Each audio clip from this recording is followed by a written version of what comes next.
राम नाम आधीरति पाप निकोटि पहाड़।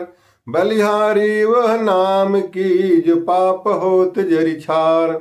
राम नाम आधीरति, राम नाम दो अक्षर है। र में अगर रति माने प्रेम कर दिया जाए तो इस जीव का करोड़ों जन्मों का जो पाप है वह सब जल के भस्म हो जाता है। जिस प्रकार से अगर सूखी घास का पहाड़ हो और उसमें अगर एक सलाई की चिंगारी लगा दिया जाए तो पूरा जल के भस्म हो जाता है। ठीक उसी प्रकार से जो पूर्व जन्म में जो संचित कर्म है उस कर्मों का जो पहाड़ बना हुआ है पापों का, वह एक राम नाम का सुमिरन करने से, उसमें रति यानी प्रेम करने से यह जीव के कोटि जन्मों का जो पाप है वो सब जल के भस्म हो जाता है। सतगुरु कबीर साहब ने कहा कि बलिहारी वह नाम की जो पाप होत जरि छाड़।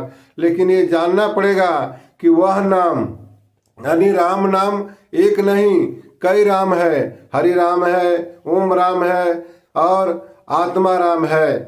तो इसमें ये सब संसार में है, लेकिन जो राम नाम पार ब्रह्म परमेश्वर सतराम जी का है वो इस भव सागर से पार वो सतलोक के स्वामी है। माया ब्रह्म जीव सबके उत्पत्ति करने वाले हैं। वह नाम जो जान लेता है और वह नाम जो राम नाम जो वास्तविक राम नाम है वो जान करके जो उसमें जो रतिक यानी प्रेम करता है, उसमें जो सुरत करता है, उसका जो स्मरण भजन करता है, उसका ही पाप इस संसार में धुलता है।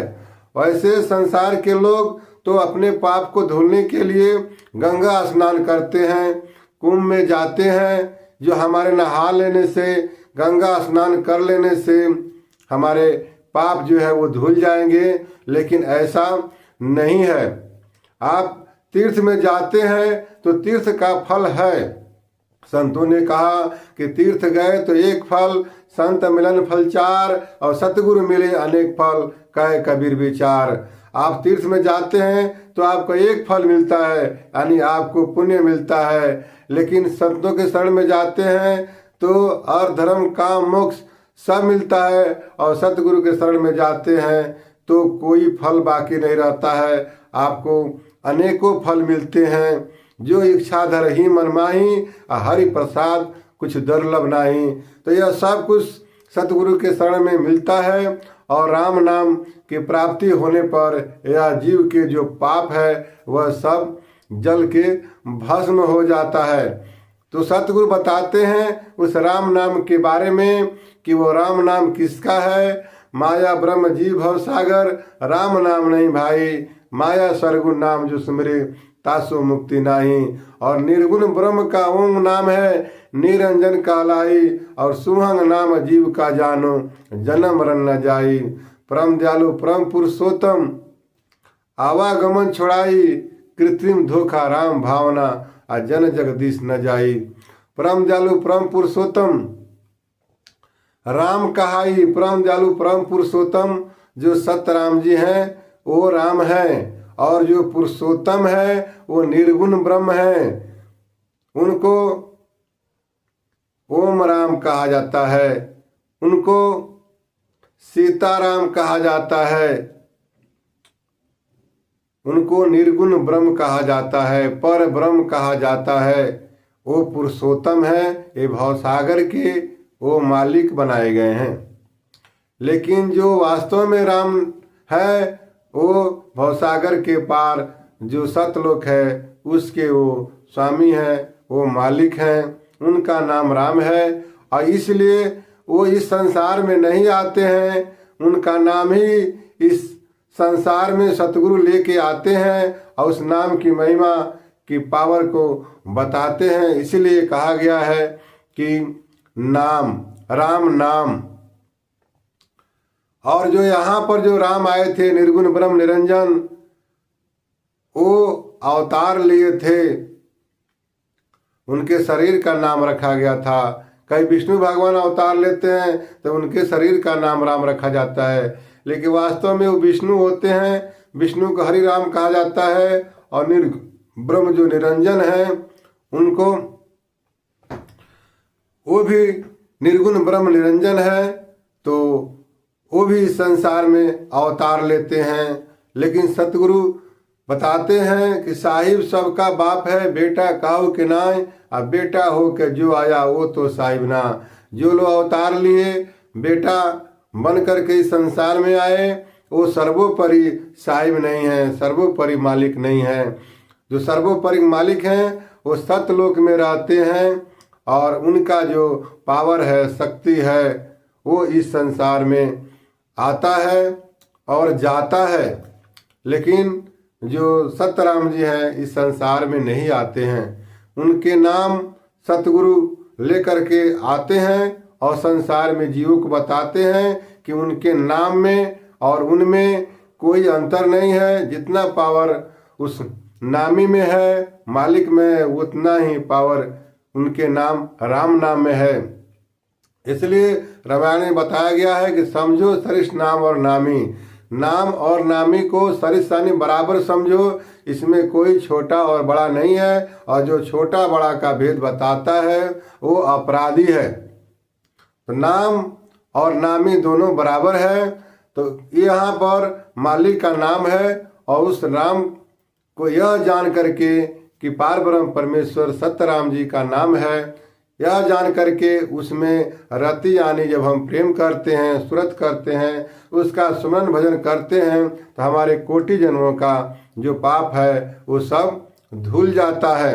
गोस्वामी जी ने लिखा है कि तुलसी रेखा कर्म के मिटा सके न राम, आ मीटे तो अचरज नहीं समझ पड़ा वह नाम।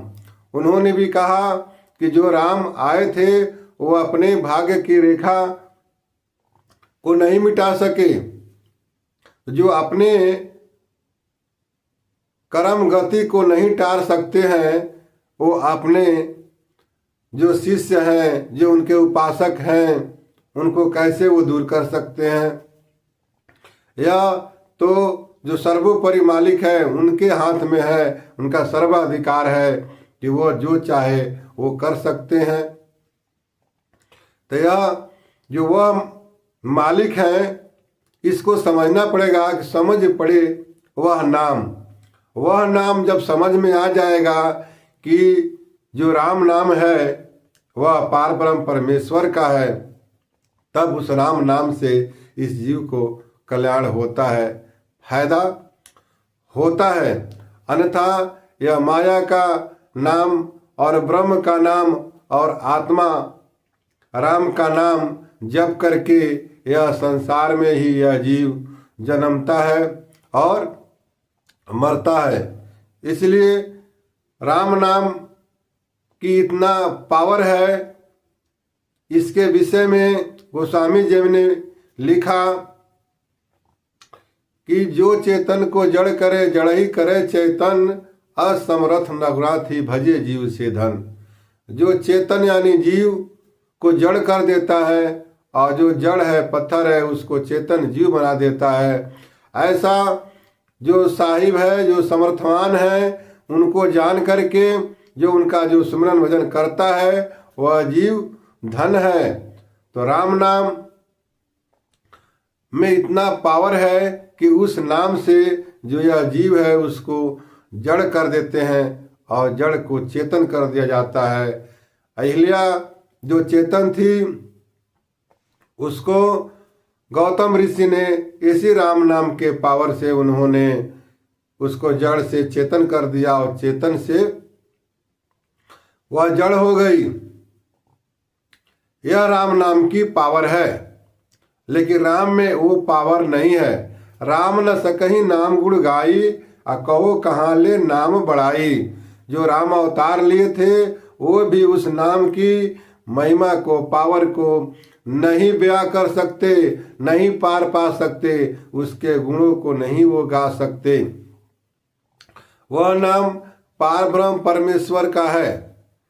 यह जान करके राम नाम का स्मरण भजन करना चाहिए। सतगुरु कबीर साहब ने तो खोल के कहा कि राम नाम अहे निसारू, और सब झूठा जग व्यवहारू। राम नाम ही सारू है, वह सार है। और संसार में जितना भी नाम है वो सब व्यवहार के लिए है, वो सांसारिक सुख के लिए है।